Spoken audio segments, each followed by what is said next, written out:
this video, we're going to discuss deism, we're going to discuss theism, and what I'm going to do is create a chart for you so that you can understand some of the similarities and differences between deism and theism.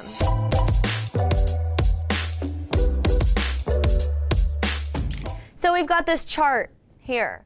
This column is going to be for theism, and this column is going to be for deism, and these rows are going to represent these three ideas. And when we learn about these three ideas, we'll be able to see what theism and deism have in common, but also what they disagree about.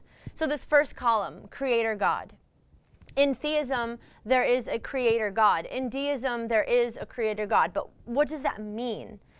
Theists and deists both agree that everything that exists in our universe was created by God. And that's what I mean when I say creator God. If you're a theist or a deist, you believe that everything was existing because God created it. Now, who's someone who doesn't believe that? An atheist. If we had a third column, the atheist does not believe that everything that exists was created by God. But the deists and the theists both believe that everything that exists is created and created by God. Now let's move on to the next row, interfering God. What does that mean? A God who interferes is someone who is watching his creation, listening to his creation, and doing things once in a while, performing miracles once in a while. The theist believes in an interfering God. If you're a theist, for example, you might be a Christian or a Muslim or a Jewish person, those three theist religions believe that God is watching, God is listening, God is caring. He didn't just create the world and walk away. He is caring for his creation. And so you would believe in an interfering God. To contrast, a deist does not believe in that. A deist does not believe that God created the world and is interfering in the world. Think of this game that I've heard about called the Sims game, where you get on a computer and you program a whole reality. You pick characters, you pick their occupations, you pick their homes, and you make these characters do things. And you could just let the characters do things on their own, or you can keep interfering and adding characters or doing things.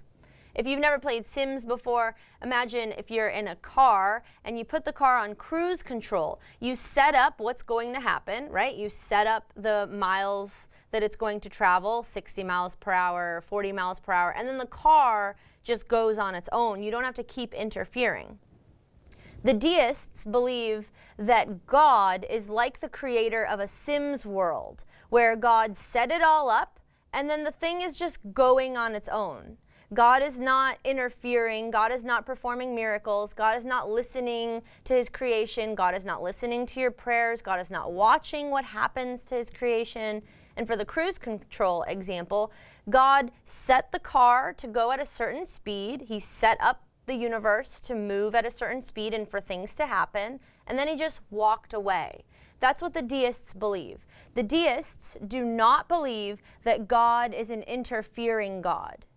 So in deism, there are no miracles. In deism, there's no sense to pray. But in theism, there is an interfering God. So there's a major difference between these two isms, these two systems of belief. Here's another difference between theism and deism, and that's about revelation. Let's describe this row, revelation. Where do you get information about God? Where do you get information about what you're supposed to do to please God? What are your sources for religious information? If you're a theist, you get your information through revelation. You believe that God reveals his truth, that God has a plan, and that you can find out his plan because you can read his books. If you're a theist, like a Christian, a Muslim, or a Jew, you have a sacred text. And in those texts, it is revealed to you straight from God what God wants. Sometimes God speaks through prophets. Sometimes God speaks through nature. But the point here is that theism believes that the truth is revealed to humans from God. That's not the case in deism. In deism, how do you get the truth about God or what you're supposed to do or how you're supposed to live? In deism, you get the truth based on philosophy, reasoning, rationality. If you want to know whether there's a God, you don't need to turn to the Revelations, you don't need to turn to the Gospels, you don't need to hear testimonies. All you need to do is think about it. In deism, you get the truth not by revelation, but by philosophy. Whereas in theism, you do need to access the revelations that are from God. So that's another major difference between theism and deism.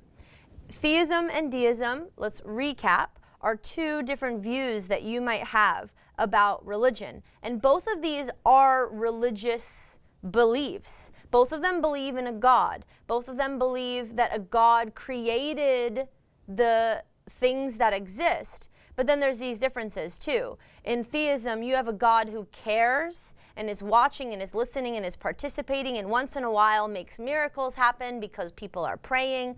But in deism, that's not the case. God has stepped away from his creation.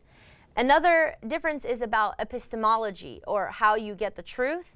In theism, the truth comes to man by God. He reveals it. But in deism, we can just figure it out on our own. So those are just 3 similarities and differences. 1 similarity, 2 differences. There are a lot more to learn about.